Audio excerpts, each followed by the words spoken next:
네, 저도 빨리 듣고 싶은 발표예요. 그래서 아이엘츠 장학금, 그리고 영국 미대생의 유학 생활에 대해서 들어보는 시간을 가지려고 하는데요. 일단은 제가 정모 씨를 서류 지원을 통해서 먼저 만났지만 서류만 봐도 아, 이 친구 장난 아니다라는 게 팍 느껴지는 그런 강렬한 임팩트를 줬던 지원자였습니다. 발표 자료도 굉장히 인상이 깊었어요. 정모 씨 같은 경우에는 학부로 유학을 가는 케이스였거든요. 정모 씨의 지원서는 학부 지원생이 아닌 것 같다고 느낄 정도로 정말 그만의 개성과 하고 싶은 일에 대한 열정과 엄청나게 튀는 지원서였습니다. 근데 실제로 만나보니까 굉장히 성실한 친구예요. 포스팅 요청하면 항상 데드라인 지켜서 보내주고 이메일 하면 또 답변도 바로바로 주시고 하는 엄청난 성실함을 지닌 그런 지원자더라고요. 그래서 여러분들께도 꼭 소개를 드리고 싶었고, 그리고 오늘 발표 내용 통해서 영국으로 특히 아트 유학 고민하고 계신 분들이 많은 정보를 얻으셨으면 좋겠습니다. 그럼 정모 씨 준비되셨나요? 안녕하세요. 잘 보이시나요? 네, 저는 최정모라고 하고 현재 런던 예대에서 산업 디자인 및 제품 디자인을 공부하고 있는 학생입니다. 일단 첫 번째 질문, 유학을 결심하게 된 계기와 준비 과정이 궁금해요. 조금 제 얘기로 시작을 하자면 저는 어렸을 때 외국에 오래 살았었던 경험이 있어요. 중국, 홍콩, 러시아 이렇게 세 나라를 살고 고등학교는 외고를 나와서 그 외고를 다니는 동안 놀랍게도 제가 예술에 대한 관심이 늘었어요. 언어에 대한 관심이 아니라 그 예술 중에서 또 힙합이랑 영화에 대한 관심이 있었는데 같은 관심을 가지고 있는 2년 선배님이 있었어요. 그 제가 러시아어과였는데 2년 위에 러시아어과 선배 중에 영화를 찍는 분이 있더라고요. 그래서 고등학교 3학년 때 형한테 연락을 하니까 UAL 그 런던 예대라는 학교에서 공부를 하고 있더라고요. 그래서 저도 그 당시에 영화과를 지망을 하고 있었기 때문에 그 당시 UAL에 대해서 처음 듣게 되었어요. 저는 원래 한국예술종합학교라는 학교에 가고 싶었는데 그 원하던 결과가 안 나오고 나서 제가 영화에 대해서 생각을 했던 게 제가 영화가 과연 하고 싶은가? 아니면 외고에서 예대를 가기 위해 영화를 선택했을까? 이런 생각을 하게 됐는데 아마 여러분들도 이런 경험이 있을지 모르겠어요. 뭔가 한국에서 어떤 원하는 어떤 과가 있는데 그 입시 제도나 어떤 생기부가 준비가 안 돼서 그 이과를 결국 쫓지 못하는 이런 경우가 있는데 이게 아마 뭐 유학의 장점이지 않을까 싶어요. 이 자기가 정말 이 전공을 원하는지 생각할 수 있는 기회를 준다는 점에서 저는 좋았습니다. 무튼 이 당시에는 제가 아직 이 영화에 대한 고민을 하고 있던 와중이라서 그 형이랑 같은 학과에서 공부를 하기 위해서 유학을 일단 선택을 했고요. 유학을 선택하고 나서 찾았던 게 이런 파운데이션 과정 하나 스쿨 오브 아트라는 학교에 진학을 하게 되었는데 이때 놀랍게도 이 학원에서 영화를 찍을 줄 아는 선생님이 한 분도 안 계셨어요. 그래서 일단 저는 그냥 시키는 것만 했는데 이 시키는 거를 하던 와중에 제가 방금 말씀드린 고민, 제가 영화에 간절했는가 아니면 그냥 예대에 가고 싶었던가 이게 너무나 드러나게 됐던 게 어, 이런 3D 무언가 손으로 만들고 직접 디자인하는 것을 경험을 해보면서 아, 이게 영화보다 저한테 훨씬 더 맞다고 느꼈습니다. 그리고 선생님들마저도 너 산업 디자인 해보면 잘하겠는데 이런 말씀도 해주셔가지고 결국에는 이 전공을 선택을 하게 됐던 것 같아요. 이거는 프리 파운데이션 작업이고요. 이거는 파운데이션 작업이고 다 제품 디자인을 위주로 한 작품입니다. 우선 제가 지원한 학교를 결국에 말씀드리자면 학교 4개를 지원을 했는데 사실 4개 중에 제가 제일 가고 싶었던 학교는 그 UAL 센트럴 세인트 마틴스라는 학교였어요.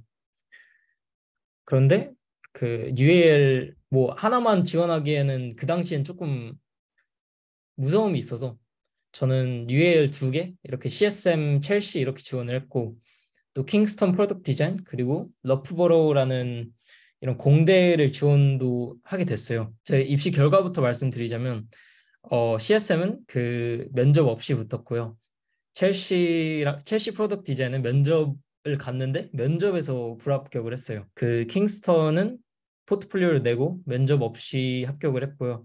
러프버로우는 그 CSM이 붙자마자 제가 미도를 하고 입시를 마쳤어요. 뭐 이거는 여러분들 지금 지원 상태가 어떤지는 모르지만 그냥 추가를 했던 게 이런 과정이 있다는 거를 알려주고 싶었어요. 우선 그 대학에서 컨디셔널 오퍼를 주면 이 두 가지 서류를 제출한 다음에 그 이게 언컨디셔널로 바뀌어요. 언컨디셔널로 바뀌면 그 카스라는 번호를 주거든요. 근데 카스 번호를 가지고 이제 이런 서류들과 동반해서 비자 센터에서 그 여권에 어떤 붙이는 카드가 있어요. 그거를 받은 다음에 그 다음에 인롤먼트 프로세스가 있어요. 뭐 이런 도큐멘트가 있는데 그 여권 비네트를 보여주고 뭐 항공권 이런 것들을 첨부를 하고 영국에 도착하고 나서 BRP 카드라는 게 있는데 BRP를 이제 사진을 찍어 주면 이제 학교로 정식으로 이제 등록이 가능한 거예요. 다음 IELTS 준비 과정은요. 저는 뭐 외고를 다닌 경험도 있고 외고에서 오래 산 경험도 있어가지고 집중적으로 공부한 거는 한 달 정도밖에 안 된 것 같아요. 하지만 뭐 파운데이션에서 공부를 하면서 최대한 파운데이션에 있는 시간을 잘 활용을 하려고 노력을 했던 것 같아요. 뭐 예를 들어 파운데이션에서 영어 에세이를 쓰게 하고 또 영어로 작업 소개를 하게 하면 최대한 많은 표현들을 쓰려고 노력을 하거나 원어민 선생님들께 제가 그 설명한 게 말이 되는지 여러 번 물어보면서 그 파운데이션에서 겸사겸사 영어 실력을 늘리려고 노력을 했던 것 같아요. 목표 점수를 7.5로 잡았고요. 결국에는 8.5를 달성을 할 수 있었어요. 뭐 리스닝은 제가 하고 싶은 말은 일단 자신감을 갖고 제가 뭐 하나를 듣고 또 문제 몇 개 지나고 나면 그게 또 다시 떠오를 때가 있어요. 그런 거를 하지 말고 그냥 환청을 생각하지 말고 아마 처음 듣고 확신한 게 맞을 것이다라고 생각을 해줬으면 좋을 것 같아요. 그리고 리딩 TF-NG 문제가 제가 헷갈려서 많이 공부를 했는데 NG가 not given인데 not given이라는 문제 not given의 유형에서 자기가 가지고 있는 이런 상식들이 개입을 하는 경우가 많아요. 그래서 제가 이렇게 써놓은 게 머리를 비우고 풀어라. 라이팅? 옆 사람 타자 소리에 겁먹지 말고 문제 제대로 읽고 구성의 시간을 많이 써라. 스피킹. 저는 사실 스피킹이 8.0이 나왔는데 파트 1 그 자기소개하는 부분에서 망했어요. 근데 망한 이유가 제가 너무 많은 것을 보여주려고 했어요. 그러니까 그냥 너 도시 뭐 어때 이런 식으로 물어봤는데 갑자기 머릿속에는 내 도시의 역사를 설명하기 위해서 문장들을 이렇게 생각을 하다가 너무 막 어버버하게 되는 거예요. 그래가지고 제가 하고 싶은 말은 일단 너무 많은 것을 보여주려고 하지 말고 일단은 그냥 자연스럽게 스피킹을 하되 본인이 뭐 예를 들어 공부한 구절이 있으면 그거를 사용하려고 노력을 해도 되고 너무 억지스럽게 많은 것을 보여주려고 하지 말았으면 좋을 것 같아요. 이제 세 번째 질문. 미술 계열 유학이라면 꼭 필요한 포트폴리오 어떻게 준비하셨나요? 이렇게 두 가지 비교를 해드릴 건데 첫 번째 파운데이션 평가용 vs 입시 제출용 포트폴리오. 이게 어떤 차이가 있냐면요. 파운데이션 평가용은 페이지 제한이 없어요. 그냥 스케치북에서 했던 모든 작업들을 다 내면 되는 거고요.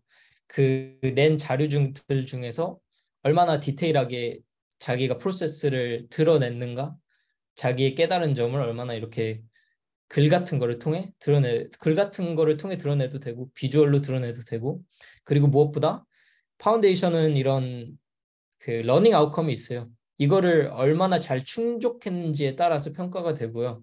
입시 제출용은 페이지 제한이 있어요. 무엇보다 페이지 제한이 있으니까 요약식으로 자기를 보여주는 게 중요하고, 그리고 이 글 같은 거는 입시 그 평가하시는 분들이 워낙 많은 서미션을 받다 보니까 글 같은 거는 잘 안 읽는 경향이 있더라고요. 그래서 웬만하면 자기가 어떤 프로세스가 있으면 눈에 보이는 눈에 보이게 이 발전하는 단계가 표현이 됐으면 좋을 것 같아요. 제가 예시를 갖고 왔는데 이거 두 가지가 같은 프로젝트예요. 근데 우선 파운데이션 포트폴리오를 보면 되게 스케치북 페이지가 많아요.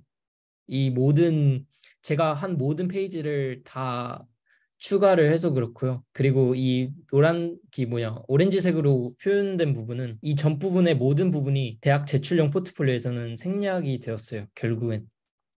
그래서 결국에 그 대학 제출 포트폴리오를 보여드리면 이런 식으로 셈만은 그 CSM은 5장이 있었는데 저는 첫 번째 장은 항상 커버 이미지 이런 식으로 뭐 돌아갈 수 있게 해놨고요. 두 번째, 세 번째 장에 모든 리서치를 다 합쳐놨는데 스토리가 정말 중요한 것 같아요. 저 같은 경우에는 뭐 노숙자를 위한 무언가를 만들어야 되는 프로젝트였는데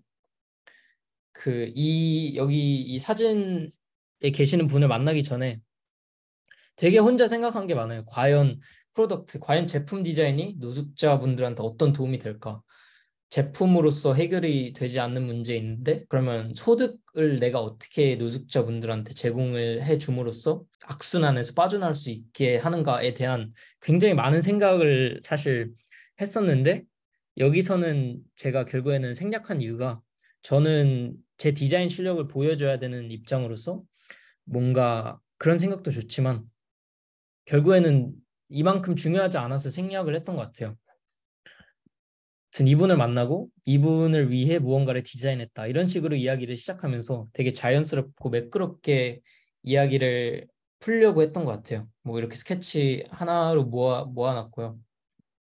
제가 가장 좋아하는 슬라이드인데 제가 종이접기 실험을 하면서 어떻게 캐리어백 모양으로 앉을 수 있는 모양이 나오고 또 이렇게 피면 그 물건을 넣을 수 있는 모양이 나오는지 연구하는 슬라이드인데 이렇게 한눈에 다 보이는 슬라이드가 되게 선생님들도 좋다고 말씀을 하시더라고요.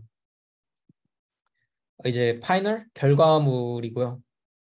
그리고 이거는 제가 렌더링 제품을 어떻게 사용하는지 보여주는 이런 그 이미지입니다. 뭐 다음은 이제 학교마다 어떤 차이가 있는지 제가 이렇게 가볍게 무겁게 갖고 왔는데요. 일단 저는 학교를 4개를 지원을 하고 아까 위드로우한 학교 빼고 3개를 포트폴리오를 넣었어요. 근데 뭐 학교마다 이렇게 요구하는 사항이 다르고 또 페이지가 다른 게 물론 중요하긴 하지만 여러분들이 궁금해 하시는 게 주로 학교마다 어떤 특성이 있는지인데 학교마다 특성을 알 수 있는 방법이 정확히는 없어요. 왜냐하면 제가 그 센트럴 세인트 마틴즈에 재학하기 전에 들었던 바로는 센트럴 세인트 마틴즈는 되게 화려한 거를 좋아하고 되게 비주얼적이고 뭔가 설명하기 어렵지만 되게 비주얼적이고 화려하다는 어떤 느낌을 받았는데 제가 직접 다녀보니까 꼭 그런 거는 아닌 것 같아요. 그래서 뭐 주변에 혹시라도 아시는 선배가 있거나 뭐 선배랑 연락할 방법이 있으면 자기가 관심 있는 학과에서 꼭 연락을 해보는 게 좋은 것 같아요. 제가 받았던 어떤 느낌은 그 CSM이라는 학교는 적어도 제 학과는 아이디어를 발전시키는 그 능력을 좋아하고 디자인 스킬 같은 그 캐드 아니면 뭐 스케칭 이런 거를 보여줘야 하는 게 중요하고요. 첼시는 제가 생각하기에 제가 첼시를 불합격했던 이유는 그때 면접 때 너 실물 크기로 만든 모양 없어? 이렇게 물어보더라고요.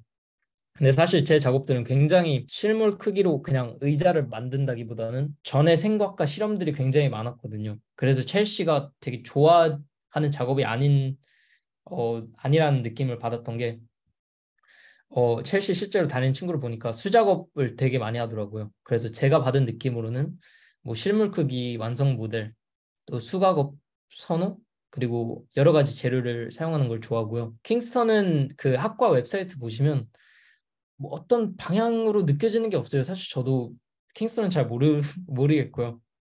너프버로우는 공대로서 산업 디자인이 어떤 디자인이 있고 어떤 공업적인 면이 있는데 여기는 좀 더 엔지니어링 성격에 더 가깝다는 이런 느낌과 어떤 얘기를 들었던 것 같아요. 이 세 가지 포트폴리오를 잠깐 이렇게 보여드리자면 이게 센트럴 세인트 마틴즈 포트폴리오인데 총 15장이에요. 15장이라서 제가 프로젝트를 분배하는 방법은 가장 좋은 거를 첫 번째 넣고 두 번째 좋은 거를 마지막에 넣고 안 좋은 거를 중간에 넣지 마세요. 중간에 있는 것도 좋아야 돼요.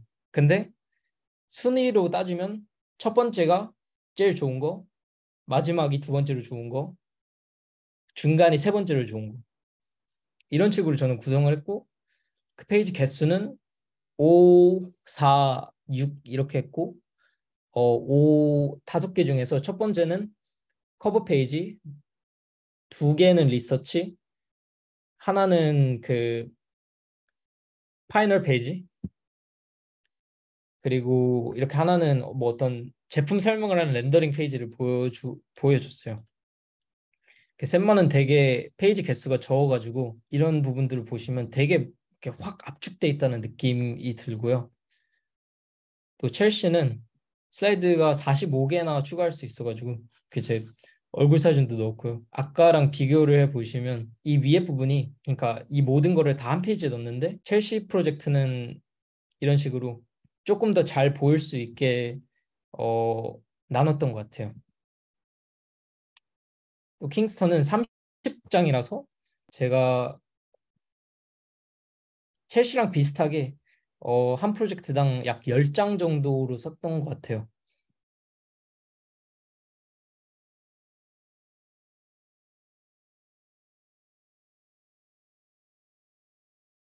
파운데이션에 생각한 대학이랑 대학 직접 다니고 나서 보는 그 대학이 느낌이 조금 다른 것 같더라고요. 왜냐하면 저는 뭔가 굉장히 파운데이션 때 좀 자유로운 분위기에서 작업을 해서 그런 같은 거를 기대를 하고 갔는데 1학년 때 보니까 되게 어떤 브리프를 주고 나서 되게 뭔가 요구 사항도 있고 맞춰야 되는 것들이 있더라고요. 근데 그 중에서 마음에 드는 프로젝트가 이 의자를 만드는 프로젝트였는데 제가 의자를 디자인하는 데 있어서 이 세 가지 요구 사항이 있었고 이 세 가지 요구 사항에 맞춰서 제가 어떤 디자인 추가를 할 건지 이렇게 설명해 놨고요. 스케치, 뭐 모델. 제가 그 샘마 다니고 보면서 느낀 게 정말 모델 메이킹을 중요시를 해요. 정말 많은 모델을 만들어 보고 많은 실험을 해봐라. 이런 식으로 어, 유도를 하는 것 같아요. 그래서 결국에 나온 모양이 뭐 이런 모양의 이뤘는데 뭐 이런 식으로 조립을 하고 이렇게 실제로 만들어 보고 이런 식으로 그 팔굽혀펴기 할 때는 이렇게 하고 노래 만들 때는 여기에 노트북을 올려놓고 여기 마이크가 있으니까 여기 마이크 옆에 이렇게 녹음을 하고 그리고 그 재봉틀을 만질 때는 여기 페달에 알맞는 높이에 발을 넣는 형식으로 이렇게 의자를 만들었습니다. 다음 질문. 최근 블로그 글을 보니 미술학도의 삶이 녹록지 않은 것 같아요. 정모 씨 일주일 스케줄이 어떻게 되나요? 제가 가장 바쁜 한 주를 갖고 왔는데 이 주가 가장 바빴던 이유가 뭐냐면요. 그 이 주에 유니포 데드라인이 있었는데 그러니까 디지털 제출이 목요일에 있었고 그리고 금요일에는 또 크릿이라는 게 있어요. 크릿이 그 조별로 모이고 선생님 한 명이 오셔서 조별끼리 자기가 그 주 동안 한 작업들을 어, 회의를 하고 평가를 하는 그런 시간인데 이게 두 가지가 겹치다 보니까 되게 바쁘게 이 주에는 되게 바쁘게 생활했던 것 같아요. 빨간색으로 표시한 거는 학교에 있던 시간이고 초록색은 개인 작업 시간, 파란색은 알바 시간이고 노란색은 그냥 밥 먹는 시간으로 알면 될 것 같아요. 뭐 여기 보시면 학교 시간표가 따로 있는데 학교 시간표와는 다르게 이렇게 unsupervised studio time이라는 거를 되게 많이 줘요. 근데 이 시간 동안 뭐 필요로 하면 학교에 있어도 되고 뭐 워크숍을 활용하거나 도서관을 활용할 경우에는 학교에 있거나 아니면 집에서 선호하는 사람들은 집에 있어도 되는 시간이기 때문에 저는 주로 이런 특별한 경우가 있는 게 아니면 집에서 제가 모든 공구들이 있어가지고 집에서 주로 작업을 하는 편인 것 같아요. 여기 아르바이트를 이렇게 표시를 해놨는데 간단하게 아르바이트 얘기를 하자면 저는 이렇게 두 가지 알바를 해봤어요. 이렇게 한우빌리지라는 고깃집에서 알바를 해봤고 인생네컷이라는 뭐 인생네컷은 설명할 필요가 없죠. 인생네컷에서 일을 하고 있습니다. 시급은 대체로 한국인이라서 11파운드를 시작을 하고 월급은 제가 학생이라서 주 20시간 제한이 있으니까 주로 한 620 정도는 되는 것 같아요. 저는 이 두 직업 둘 다, 두 알바 둘 다 그 친구를 통해서 얻게 됐는데, 보통 친구들 얘기 들어보면 영국사랑닷컴 여기서 구인구직 섹션에서 쉽게 구할 수 있는 것 같더라고요. 여기 런던 오시면 한국 문화 산업이 진짜 발달돼 있어가지고 한국인이 조금 귀한 느낌? 그래가지고 그 최저 시급보다 더 많이 주고 뭐 좀 대우를 받는 편인 것 같아요. 보통 뭘 먹나요? 이거 그냥 생활에 대한 얘기인데 뭐 여러분들 혹시 걱정하실까 봐 뭐 런던 맛없는 거 많다고 들으신 분들도 있을 거고 실제로도 충분하고 또 겸사 친구들을 부르고 요리를 할 수 있으니까 그렇게 걱정을 크게 하실 필요가 없다는 점. 그냥 간단하게 마트 추천해 드릴 걸 갖고 왔는데 리들이랑 알디 이게 제일 싸요. 여기서 장을 보시면 될 것 같고 이 네 가지는 그냥 추천 뭐 나쁘지 않은 마트고 이 세인스버리에서는 저는 쇼핑을 해요. 이 마지막 두 가지는 너무 비싸요. 또 그리고 한국 식재료를 파는 그 지점도 많이 런던에 있으니까 혹시 런던에 오실 거면 캐리어 가방 안에 막 라면 싸들고 오실 필요 없으니까 걱정하지 마세요. 식비랑 생활비 저는 주로 매달 한 8, 900파운드 정도 쓰는 것 같고 제 친구들은 한 600파운드밖에 안 쓰는 것 같아요. 뭐 이런 식으로 그 저는 금액이 나오고 외식을 하려면 주로 저는 한 20파운드대로 생각이 되는 것 같아요.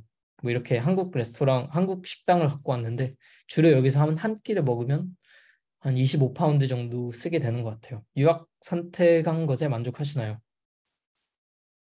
제가 식당 알바하면서 그 만난 어떤 대학 교수님이 있어요. 같은 학교는 아니라 제가 그냥 고기를 구워드리면서 얘기를 했는데 그 대학 교수님께서 1학년에서 제가 여쭤본 게 제가 1학년인데 어떻게 해야 알찬 대학 생활을 보낼 수 있냐 이런 식으로 제가 뭐 대화 유도를 했던 것 같아요.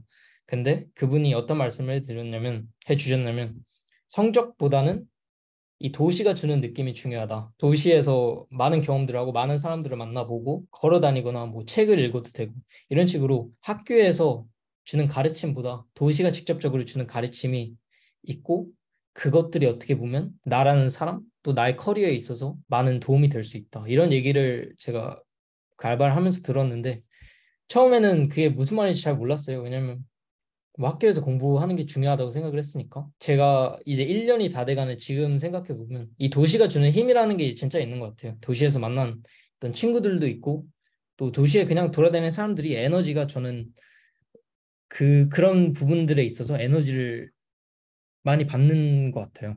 그래가지고 뭐 말씀드리자면 저는 유학 생활 완전 만족하고 있는 것 같아요.